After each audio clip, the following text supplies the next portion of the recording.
Chapter 10. Cities of the Gods.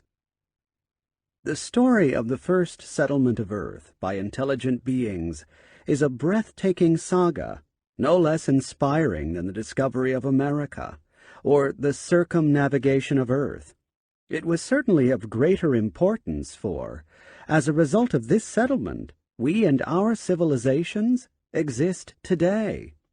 The epic of creation informs us that the gods came to Earth following a deliberate decision by their leader. The Babylonian version, attributing the decision to Marduk, explains that he waited until Earth's soil dried and hardened sufficiently to permit landing and construction operations. Then Marduk announced his decision to the group of astronauts. "In the deep above, where you have been residing, the kingly house of above have I built. Now a counterpart of it I shall build in the below." Marduk then explained his purpose. "When from the heavens for assembly you shall descend, there shall be a rest place for the night to receive you all. I will name it Babylon, the gateway of the gods." Earth was thus not merely the object of a visit or a quick exploratory stay. It was to be a permanent home away from home. Traveling on board a planet that was itself a kind of spaceship, crossing the paths of most of the other planets, the Nephilim no doubt first scanned the heavens from the surface of their own planet. Unmanned probes must have followed. Sooner or later they acquired the capacity to send out manned missions to the other planets. As the Nephilim searched for an additional home, Earth must have struck them favorably. Its blue hues indicated it had life-sustaining water and air. Its browns disclosed firm land. Its greens, vegetation, and the basis for animal life. Yet when the Nephilim finally voyaged to Earth, it must have looked somewhat different from the way it does to our astronauts today. For when the Nephilim first came to Earth, Earth was in the midst of an ice age, a glacial period that was one of the icing and de-icing phases of Earth's climate. Early glaciation begun some 600,000 years ago. First warming, interglacial period, 550,000 years ago. Second glacial period, 480,000 to 430,000 years ago. When the Nephilim first landed on Earth some 450,000 years ago, about a third of Earth's land area was covered with ice sheets and glaciers. With so much of Earth's waters frozen, rainfall was reduced, but not everywhere, due to the peculiarities of wind patterns and terrain, among other things. Some areas that are well watered today were barren then, and some areas with only seasonal rains now were experiencing year-round rainfalls then. The sea levels were also lower because so much water had been captured as ice on the land masses. Evidence indicates that at the height of the two major ice ages, sea levels were as much as 600 to 700 feet lower than at present. Therefore, there was dry land where we now have seas and coastlines. Where rivers continued to run, they created deep gorges and canyons if their courses took them through rocky terrain. If their courses ran in soft earth and clay, they reached the Ice Age seas through vast marshlands. Arriving on Earth amidst such climatic and geographic conditions, where were the Nephilim to set up their first abode? They searched, no doubt, for a place with a relatively temperate climate, where simple shelters would suffice, and where they could move about in light working clothes rather than in heavily insulated suits. They must also have searched for water for drinking, washing, and industrial purposes, as well as to sustain the plant and animal life needed for food. Rivers would both facilitate the irrigation of large tracts of land and provide a convenient means of transportation. Only a rather narrow temperate zone on Earth could meet all these requirements, as well as the need for the long flat areas suitable for landings. The attention of the Nephilim, as we now know, focused on three major river systems and their plains, the Nile, the Indus, and the Tigris-Euphrates. Each of these river basins was suitable for early colonization. Each, in time, became the center of an ancient civilization. The Nephilim would hardly have ignored another need, a source of fuel and energy. On Earth, petroleum has been a versatile and abundant source of energy, heat, and light, as well as a vital raw material from which countless essential goods are made. The Nephilim, judging by Sumerian practice and records, made extensive use of petroleum and its derivatives. It stands to reason that in their search for the most suitable habitat on Earth, the Nephilim would prefer a site rich in petroleum. With this in mind, the Nephilim probably placed the Indus Plain in last place, for it is not an area where oil could be found. The Nile Valley was probably given second place. Geologically, it lies in a major sedimentary rock zone, but the area's oil is found only at some distance from the valley and requires deep drilling. The land of the two rivers, Mesopotamia, was doubtless put in first place. Some of the world's richest oil fields stretch from the tip of the Persian Gulf to the mountains where the Tigris and Euphrates originate. And while in most places one must drill deep to bring up the crude oil, in ancient Sumer, now southern Iraq, bitumens, tars, pitches, and asphalts bubbled or flowed up to the surface naturally. Interestingly, the Sumerians had names for all bituminous substances: petroleum, crude oils, native asphalts, rock asphalts, tars, pyrogenic asphalts, mastics, waxes, and pitches. They had 9 different names for the various bitumens. By comparison, the ancient Egyptian language had only 2, and Sanskrit only 3. The book of Genesis describes God's abode on earth, Eden, as a place of temperate climate, warm yet breezy, for God took afternoon strolls to catch the cooling breeze. It was a place of good soil, lending itself to agriculture and horticulture, especially the cultivation of orchards.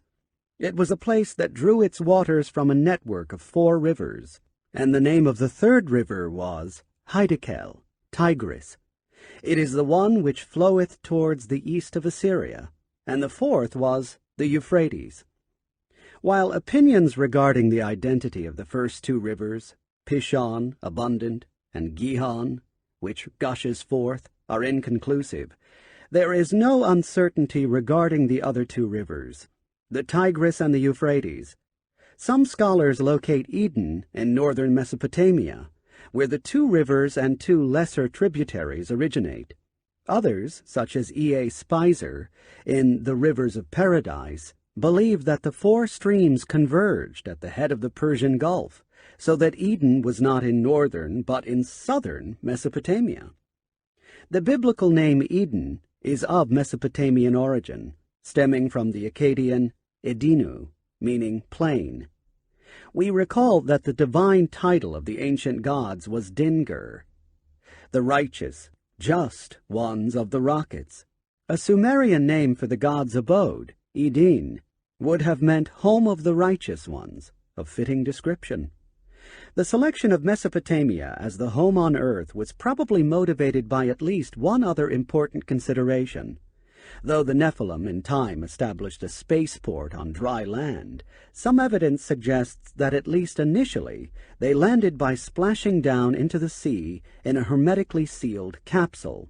If this was the landing method, Mesopotamia offered proximity to not one, but 2 seas, the Indian Ocean to the south and the Mediterranean to the west, so that in case of an emergency, the landing did not have to depend on one watery site alone.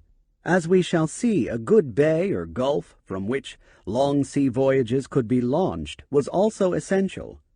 In ancient texts and pictures, the craft of the Nephilim were initially termed celestial boats. The landing of such maritime astronauts, one can imagine, might have been described in ancient epic tales as the appearance of some kind of submarine from the heavens in the sea, from which fishmen emerged and came ashore. The texts do in fact mention that some of the Abgal who navigated the spaceships were dressed as fish. One text dealing with Ishtar's divine journeys quotes her as seeking to reach the great Galu, chief navigator, who had gone away in a sunken boat. Berossus transmitted legends regarding Oannes, the being endowed with reason, a god who made his appearance from the Etherean Sea which bordered on Babylonia. In the first year of the descent of kingship from heaven, Berossus reported that though Oannes looked like a fish, he had a human head under the fish's head, and had feet like a man under the fish's tail. His voice, too, and language were articulate and human. The three Greek historians through whom we know what Berossus wrote reported that such divine fishmen appeared periodically, coming ashore from the Etherean Sea, the body of water we now call the Arabian Sea, the western part of the Indian Ocean. Why would the Nephilim splash down in the Indian Ocean, hundreds of miles from their selected site in Mesopotamia, instead of in the Persian Gulf, which is so much closer? The ancient reports indirectly confirm our conclusion that the first landings occurred during the Second Glacial Period, when today's Persian Gulf was not a sea, but a stretch of marshlands and shallow lakes in which a splashdown was impossible. Coming down in the Arabian Sea, the first intelligent beings on Earth then made their way toward Mesopotamia. The marshlands extended deeper inland than today's coastline. There, at the edge of the marshes, they established their very first settlement on our planet. They named it Eridu, house in faraway built. What an appropriate name! To this very day, the Persian term Ordu means encampment. It is a word whose meaning has taken root in all languages. The settled earth is called Erda in German, Erda in Old High German, Jord in Icelandic, Jord in Danish, Ertha in Gothic, Eartha in Middle English. And going back geographically and in time, Earth was Aratha, or Erids in Aramaic, Erd or Ertz in Kurdish, and Eretz in Hebrew. At Eridu, in southern Mesopotamia, the Nephilim established Earth Station 1, a lonely outpost on a half-frozen planet. Sumerian texts, confirmed by later Akkadian translations, list the original settlements or cities of the Nephilim in the order in which they were established. We are even told which god was put in charge of each of these settlements. A Sumerian text, believed to have been the original of the Akkadian Deluge tablets, relates the following regarding 5 of the first 7 cities. After kingship had been lowered from heaven, after the exalted crown, the throne of kingship had been lowered from heaven, he perfected the procedures, the divine ordinances, founded 5 cities in pure places, called their names, laid them out as centers. The first of these cities, Eridu, he gave to Nibiru, the leader. The second, Bad Tabira, he gave to Nugig. The third, Larak, he gave to Pabalsag. The fourth, Separ, he gave to the hero Utu. The fifth, Shurupak, he gave to Sud. The name of the god who lowered kingship from heaven, planned the establishment of Eridu and 4 other cities, and appointed their governors or commanders is unfortunately obliterated. All the texts agree, however, that the god who waded ashore to the edge of the marshlands and said, "Here we settle," was Enki, nicknamed Nudimud, he who made things in the text. This god's 2 names, Enki, lord of firm ground, and Ea, whose house is water, were most appropriate. Eridu, which remained Enki's seat of power and center of worship throughout Mesopotamian history, was built on ground artificially raised above the waters of the marshlands. The evidence is contained in a text named The Myth of Enki and Eridu. The lord of the watery deep, the king Enki, built his house in Eridu. He built the house of the water bank. The king Enki has built a house. Eridu like a mountain he raised up from the earth. In a good place he had built it. These and other mostly fragmentary texts suggest that one of the first concerns of these colonists on Earth had to do with the shallow lakes or watery marshes. He established the cleaning of the small rivers. The effort to dredge the beds of streams and tributaries to allow a better flow of the waters was intended to drain the marshes, obtain cleaner, potable water, and implement controlled irrigation. The Sumerian narrative also indicates some land filling, or the raising of dikes to protect the first houses from the omnipresent waters. A text named by scholars the myth of Enki and the land's order is one of the longest and best preserved of Sumerian narrative poems so far uncovered. Its text consists of some 470 lines, of which 375 are perfectly legible. Its beginning, some 50 lines, is unfortunately broken. The verses that follow are devoted to an exaltation of Enki and to the establishment of his relationship with the chief deity, Anu, his father, Ninti, his sister, and Enlil, his brother. Following these introductions, Enki himself picks up the microphone. As fantastic as it may sound, the fact is that the text amounts to a first-person report by Enki of his landing on Earth. When I approached Earth, there was much flooding. When I approached its green meadows, heaps and mounds were piled up at my command. I built my house in a pure place. My house, its shade stretches over the snake marsh. The carp fish wave their tails in it among the small geezy reeds. The poem then goes on to describe and record in the third person the achievements of Enki. Here are some selected verses. He marked the marshland, placed in it carp and fish. He marked the cane thicket, placed in it reeds and green reeds. In Bilulu, the inspector of canals, he placed in charge of the marshlands. Him who set net so no fish escapes, whose trap no escapes, whose snare no bird escapes. The son of a god who loves fish, Enki placed in charge of fish and birds. Inkimdu, the one of the ditch and dike, Enki placed in charge of ditch and dike. Him whose mold directs, Kula, the brickmaker of the land, Enki placed in charge of mold and brick. The poem lists other achievements of Enki, including the purification of the waters of the Tigris River, and the joining by canal of the Tigris and Euphrates. His house by the watery bank adjoined a wharf at which reed rafts and boats could anchor, and from which they could sail off. Appropriately, the house was named Iabzu, House of the Deep. Enki's sacred precinct in Eridu was known by this name for millennia thereafter. No doubt Enki and his landing party explored the lands around Eridu, but he appears to have preferred traveling by water. The marshlands, he said in one of the texts, is my favorite spot. It stretches out its arms to me. In other texts, Enki described sailing in the marshlands in his boat, named Magur, literally boat to turn about in, namely a touring boat. He tells how his crewmen drew on the oars in unison, how they used to sing sweet songs, causing the river to rejoice. At such times, he confided, sacred songs and spells filled my watery deep.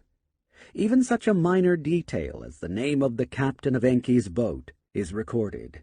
The Sumerian king lists indicate that Enki and his first group of Nephilim remained alone on earth for quite a while. 8 shars, 28,800 years, passed before the second commander or settlement chief was named. Interesting light is shed on the subject as we examine the astronomical evidence. Scholars have been puzzled by the apparent Sumerian confusion regarding which one of the 12 zodiacal houses was associated with Enki. The sign of the fish goat, which stood for the constellation Capricorn, was apparently associated with Enki, and indeed may explain the epithet of the founder of Eridu, Alulim, which could mean sheep of the glittering waters. Yet Ea, Enki, was frequently depicted as holding vases of flowing waters, the original water-bearer, or Aquarius. and he was certainly the god of fishes, and thus associated with Pisces. Astronomers are hard put to clarify how the ancient stargazers actually saw in a group of stars the outlines of, say, fishes, or a water-bearer. The answer that comes to mind is that the signs of the zodiac were not named after the shape of the star group, but after the epithet or main activity of a god primarily associated with the time when the vernal equinox was in that particular zodiacal house.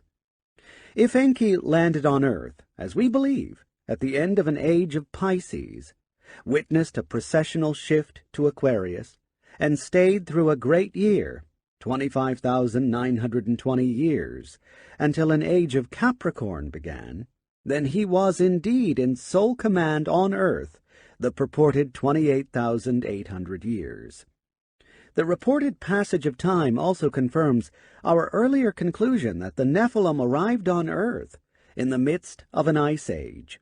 The hard work of raising dikes and digging canals commenced when climatic conditions were still harsh. But within a few shars of their landing, the glacial period was giving way to a warmer and rainier climate, circa 430,000 years ago.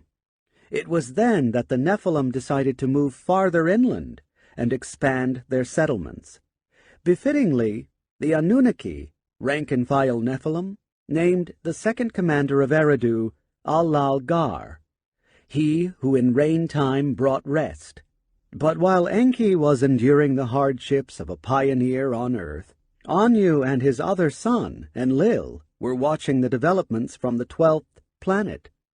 The Mesopotamian texts make it clear that the one who was really in charge of the Earth mission was Enlil, and as soon as the decision was made to proceed with the mission, Enlil himself descended to Earth.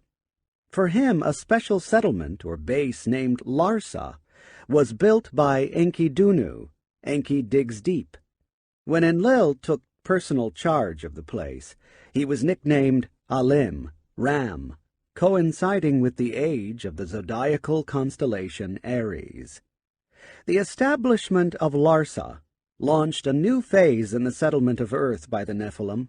It marked the decision to proceed with the tasks for which they had come to Earth, which required the shipping to Earth of more manpower, tools, and equipment, and the return of valuable cargoes to the 12th planet.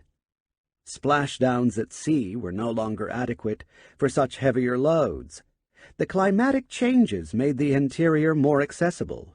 It was time to shift the landing site to the center of Mesopotamia.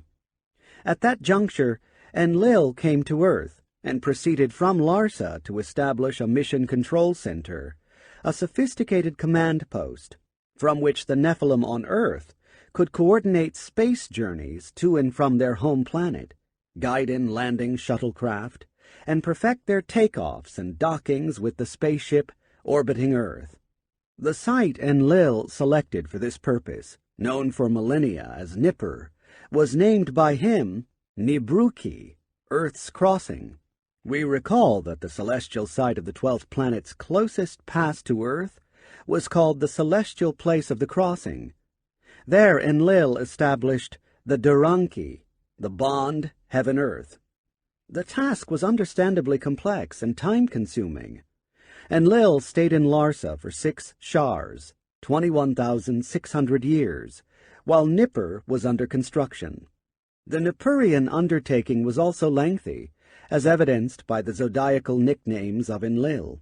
Having paralleled the ram, Aries, while in Larsa, he was subsequently associated with the bull, Taurus. Nippur was established in the age of Taurus.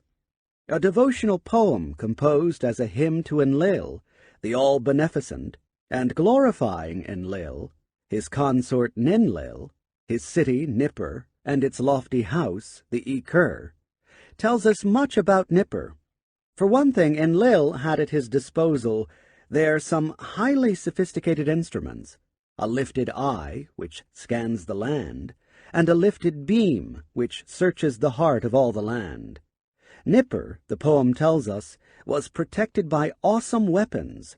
Its site is awesome fear, dread. From its outside no mighty god can approach. Its arm was a vast net, and in its midst there crouched a fast-stepping bird, a bird whose hand the wicked and the evil could not escape. Was the place protected by some death ray? By an electronic power field? Was there in its center a helicopter pad? A bird so swift no one could outrun its reach? In the center of Nippur, atop an artificially raised platform, stood Enlil's headquarters, the Ki-Ur, place of Earth's root, the place where the bond between heaven and earth rose. This was the communication center of mission control, the place from which the Anunnaki on Earth communicated with their comrades, the Ijiji, they who turn and see in the orbiting spacecraft. At this center, the ancient texts goes on to say, stood a heavenward tall pillar reaching to the sky. This extremely tall pillar, firmly planted on the ground as a platform that cannot be overturned, was used by Enlil to pronounce his word, heavenward. This is a simple description of a broadcasting tower. Once the word of Enlil, his command, approached heaven, abundance would pour down on earth. What a simple way to describe the flow of materials, special foods, medicines, and tools, brought down by the shuttlecraft, once the word from Nippur was given. This control center on a raised platform, Enlil's lofty house, contained a mysterious chamber named the Durga, as mysterious as the distant waters, as the heavenly zenith. Among its emblems, the emblems of the stars, the me it carries to perfection. Its words are for utterance. Its words are gracious oracles. What was this Durga? Breaks in the ancient tablet have robbed us of more data, but the name speaks for itself, for it means the dark, crown-like chamber, a place where star charts were kept, where predictions were made, where the me, the astronauts' communications, were received and transmitted. The description reminds us of mission control in Houston, Texas, monitoring the astronauts on their moon missions, amplifying their communications, plotting their courses against the starry sky, giving them gracious oracles of guidance. We may recall here the tale of the god Zu, who made his way to Enlil's sanctuary and snatched away the tablet of destinies, whereupon suspended was the issuance of commands. The hollowed inner chamber lost its brilliance. Stillness spread. Silence prevailed. In the epic of creation, the destinies of the planetary gods were their orbits. It is reasonable to assume that the tablet of destinies, which was so vital to the functions of Enlil's mission control center, also controlled the orbits and flight paths of the spaceships that maintained the bond between heaven and earth. It might have been the vital black box containing the computer programs that guided the spaceships, without which the contact between the Nephilim on Earth and their link to the home planet was disrupted. Most scholars take the name Enlil to mean Lord of the Wind, which fits the theory that the ancients personified the elements of nature, and thus assigned one god to be in charge of winds and storms. Yet some scholars have already suggested that in this instance the term Lil means not a stormy wind of nature, but the wind that comes out of the mouth, an utterance, a command, a spoken communication. Once again, the archaic Sumerian pictographs for the term En, especially as applied to Enlil, and for the term Lil, shed light on the subject. There is a structure with a high tower of antennas rising from it, as well as a contraption that looks very much like the giant radar nets erected nowadays for capturing and emitting signals, the vast net described in the texts. In Bad Tabira, established as an industrial center, Enlil installed his son, Nanar, Sin, in command. The texts speak of him in the list of cities as Nugig, he of the night sky. There we believe the twins, Inanna Ishtar and Utu Shamash, were born, an event marked by associating their father Nanar with the next zodiacal constellation, Gemini, the twins. As the god trained in rocketry, Shamash was assigned the constellation Gur, meaning both rocket and the crab's claw, or Cancer, followed by Ishtar and the lion Leo, upon whose back she was traditionally depicted. The sister of Enlil and Enki, the nurse, Ninhursag, Sud, was not neglected. In her charge, Enlil put Sherupak, the medical center of the Nephilim, an event marked by naming her constellation the Maid, Virgo. While these centers were being established, the completion of Nippur was followed by the construction of the spaceport of the Nephilim on Earth. The texts made clear that Nippur was the place where the words, commands, were uttered. There, when Enlil commanded, towards heaven, that which shines forth rose like a skyrocket. But the action itself took place where Shamash rises, and that place, the Cape Kennedy of the Nephilim, was Sippar, the city in the charge of the chief of the Eagles, where multi-stage rockets were raised within its special enclave, the sacred precinct. As Shamash matured to take command of the fiery rockets, and in time also to become the god of justice, he was assigned the constellations Scorpio and Libra, the scales. Completing the list of the first 7 cities of the gods, and the correspondence with the 12 zodiac constellations, was Larak, where Enlil put his son Ninurta in command. The city lists call him Pa-bil-Sag, Great Protector. It is the same name by which the constellation Sagittarius was called. It would be unrealistic to assume that the first 7 cities of the gods were established haphazardly.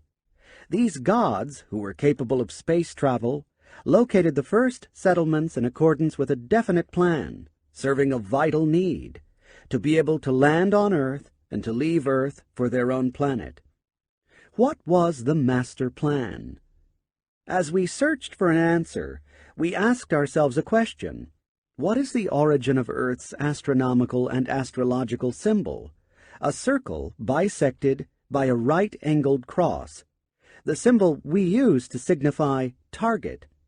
The symbol goes back to the origins of astronomy and astrology in Sumer, and is identical with the Egyptian hieroglyphic sign for place. Is this coincidence or significant evidence? Did the Nephilim land on Earth by superimposing on its image or map some kind of target? The Nephilim were strangers to Earth. As they scanned its surface from space, they must have paid special attention to the mountains and mountain ranges. These could present hazards during landings and takeoffs, but they could also serve as navigational landmarks. If the Nephilim, as they hovered over the Indian Ocean, looked toward the land between the rivers, which they had selected for their earliest colonizing efforts, one landmark stood out unchallenged: Mount Ararat, an extinct volcanic massif. Ararat dominates the Armenian plateau where the present-day borders of Turkey, Iran, and Soviet Armenia meet. It rises on the eastern and northern sides to some 3,000 feet above sea level, and on the northwestern side to 5,000 feet. The whole massif is some 25 miles in diameter, a towering dome sticking out from the surface of Earth. Other features make it stand out not only from the horizon, but also from high in the skies. First, it is located almost midway between 2 lakes, Lake Van and Lake Sovan. Second, 2 peaks rise from the high massif: Little Ararat, 12,900 feet, and Great Ararat, 17,000 feet, well over 5 kilometers. No other mountains rival the solitary heights of the 2 peaks, which are permanently snow-covered. They are like 2 shining beacons between the 2 lakes that, in daylight, act as giant reflectors. We have reason to believe that the Nephilim selected their landing site by coordinating a north-south meridian with an unmistakable landmark and a convenient river location. North of Mesopotamia, the easily identifiable twin-peaked Ararat would have been the obvious landmark. A meridian drawn through the center of the twin-peaked Ararat bisected the Euphrates. That was the target, the site selected for the spaceport. Could one easily land and take off there? The answer was yes. The selected site lay in a plain. The mountain ranges surrounding Mesopotamia were a substantial distance away. The highest ones to the east, northeast, and north would not interfere with a space shuttle gliding in from the southeast. Was the place accessible? Could astronauts and materials be brought there without too much difficulty? Again, the answer was yes. The site could be reached over land and via the Euphrates River by waterborne craft. And one more crucial question. Was there a nearby source of energy, of fuel for light and power? The answer was an emphatic yes. The bend in the Euphrates River, where Sippar was to be established, was one of the richest known sources in antiquity of surface bitumens, petroleum products that seeped up through natural wells and could be collected from the surface without any deep digging or drilling. We can imagine Enlil, surrounded by his lieutenants at the spacecraft's command post, drawing the cross within a circle on the map. What shall we call the place, he may have asked. Why not Sippar, someone might have suggested. In Near Eastern languages, the name means bird. Sippar was the place where the eagles would come to nest. How would the space shuttles glide down to Sippar? We can visualize one of the space navigators pointing out the best route. On the left, they had the Euphrates and the mountainous plateau west of it. On the right, the Tigris and the Zagros range east of it. If the craft were to approach Sippar at the easily set angle of 45 degrees to the Ararat meridian, its path would take it safely between these two hazardous areas. Moreover, coming into land at such an angle, it would cross in the south over the rocky tip of Arabia while at a high altitude, and start its glide over the waters of the Persian Gulf. Coming and going, the craft would have an unobstructed field of vision and of communication with mission control at Nippur. Enlil's lieutenant would then make a rough sketch, a triangle of waters and mountains on each side, pointing like an arrow toward Sippar. An X would mark Nippur in the center. Incredible as it may seem, this sketch was not made by us. The design was drawn on a ceramic object unearthed at Susa, in a stratum dated to about 3200 BC. It brings to mind the planisphere that described the flight path and procedures, which was based on 45-degree segments. The establishment of settlements on Earth by the Nephilim was not a hit-or-miss effort. All the alternatives were studied, all the resources evaluated, all the hazards taken into account. Moreover, the settlement plan itself was carefully mapped out so that each site fit into the final pattern, whose purpose was to outline the landing path to Sippar. No one has previously attempted to see a master plan in the scattered Sumerian settlements, but if we look at the first 7 cities ever established, we find that Bad Tabira, Shuruppak, and Nippur lay on a line running precisely at a 45-degree angle to the Ararat meridian, and that line crossed the meridian exactly at Sippar. The other 2 cities whose sites are known, Eridu and Larsa, also lay on another straight line that crossed the first line and the Ararat meridian, also at Sippar. Taking our cue from the ancient sketch, which made Nippur the center of a circle, and drawing concentric circles from Nippur through the various cities, we find that another ancient Sumerian town, Lagash, was located exactly on one of these circles, on a line equidistant from the 45-degree line, like the Eridu-Larsa-Sippar line. The location of Lagash mirrors that of Larsa, though the site of Lera'ak, seeing the bright halo, remains unknown. The logical site for it would be at Point 5, since there logically was a city of the gods there, completing the string of cities on the central flight path at intervals of 6 Beru, Bad Tabira, Shuruppak, Nippur, Larak, Sipar. The two outside lines, flanking the central line running through Nippur, lay 6 degrees on each side of it, acting as southwest and northeast outlines of the central flight path. Appropriately, the name La'arsa meant seeing the red light, and La'egash meant seeing the halo at 6. The cities along each line were indeed 6 beru, approximately 60 kilometers or 37 miles from each other. This, we believe, was the master plan of the Nephilim. Having selected the best location for their spaceport, Sipar, they laid out the other settlements in a pattern outlining the vital flight path to it. In the center they placed Nippur, where the bond heaven-earth was located. Neither the original cities of the gods nor their remains can ever be seen by man again. They were all destroyed by the deluge that later swept over Earth.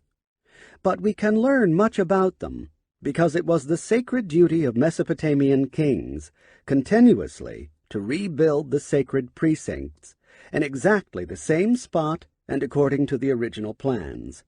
The rebuilders stressed their scrupulous adherence to the original plans in their dedication inscriptions, as this one, uncovered by Laird, stated. The everlasting ground plan, that which for the future the construction determined, I have followed.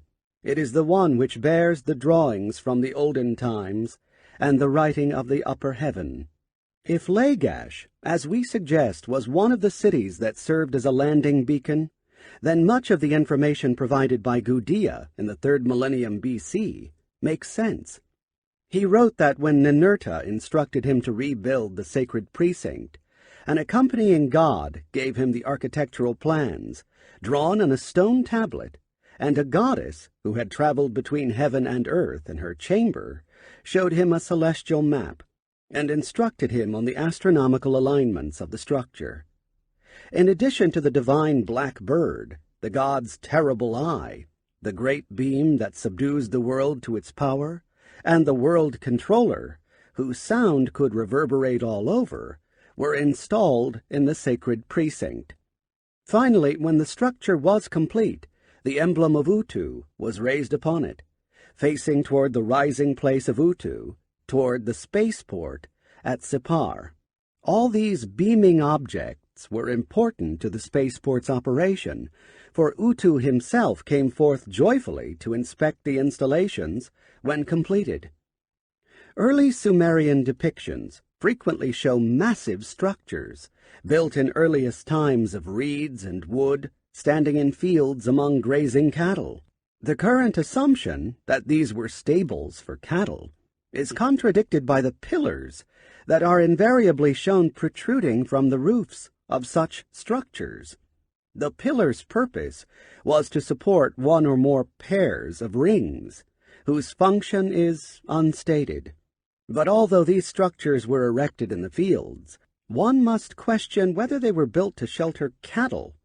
The Sumerian pictographs depict the word dur, or tur, meaning abode, gathering place, by drawings that undoubtedly represent the same structures shown on the cylinder seals.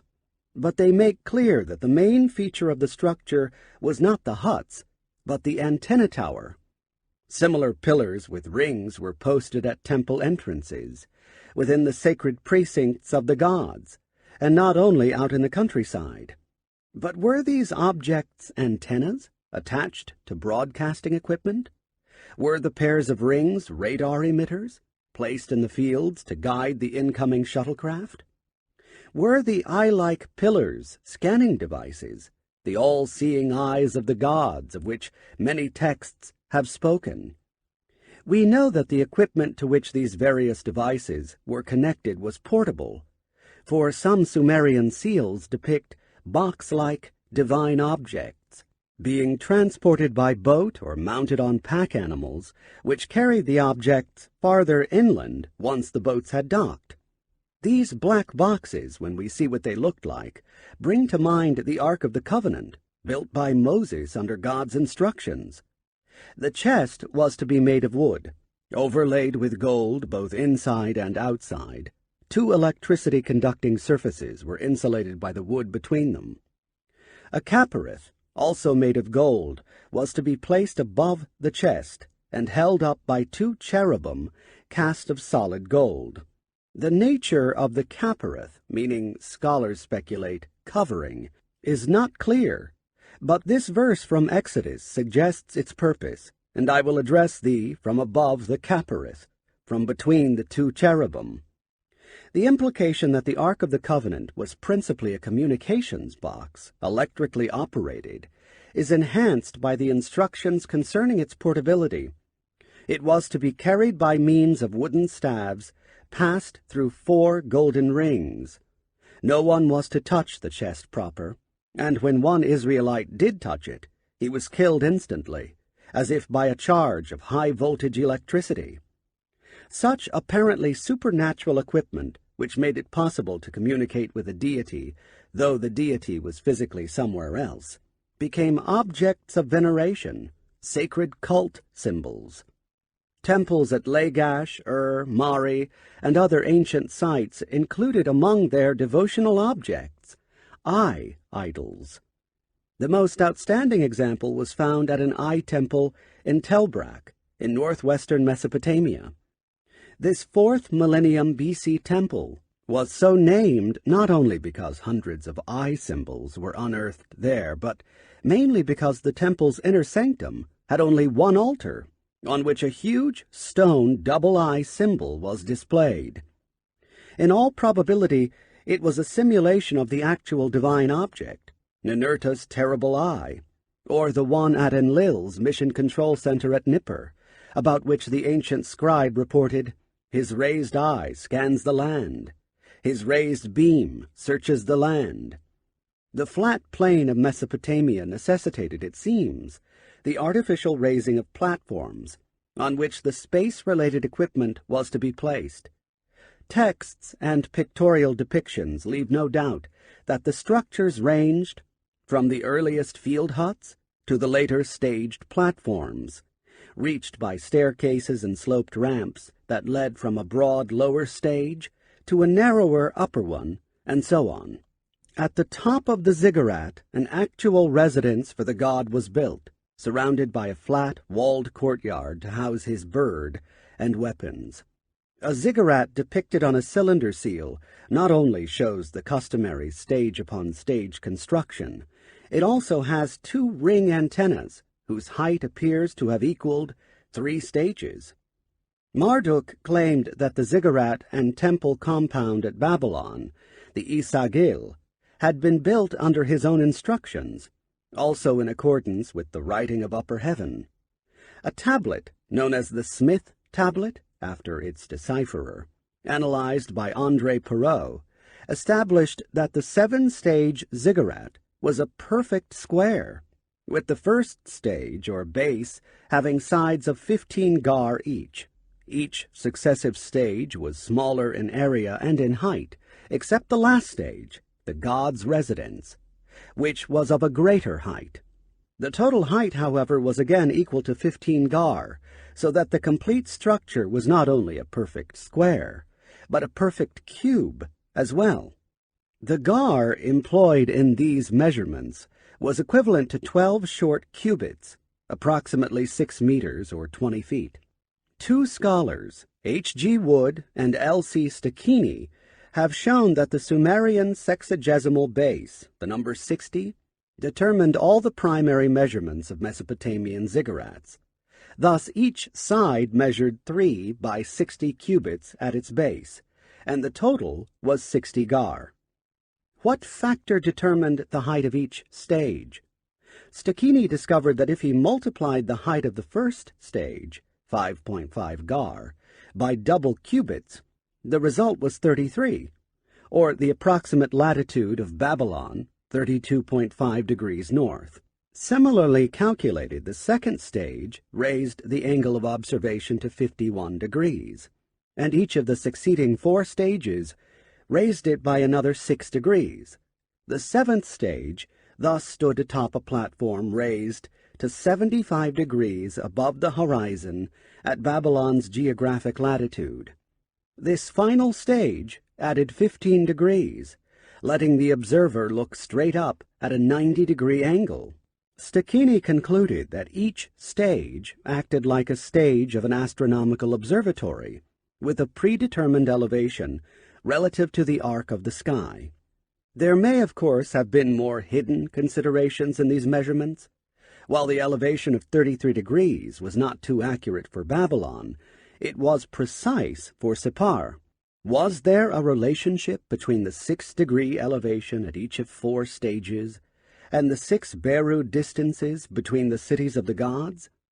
Were the 7 stages somehow related to the location of the first 7 settlements, or to Earth's position as the 7th planet? G. Martini showed how these features of the ziggurat suited it for celestial observations, and that the topmost stage of the Isagila was oriented toward the planet Shupa, which we have identified as Pluto, and the constellation Aries. But were the ziggurats raised solely to observe the stars and planets, or were they also meant to serve the spacecraft of the Nephilim?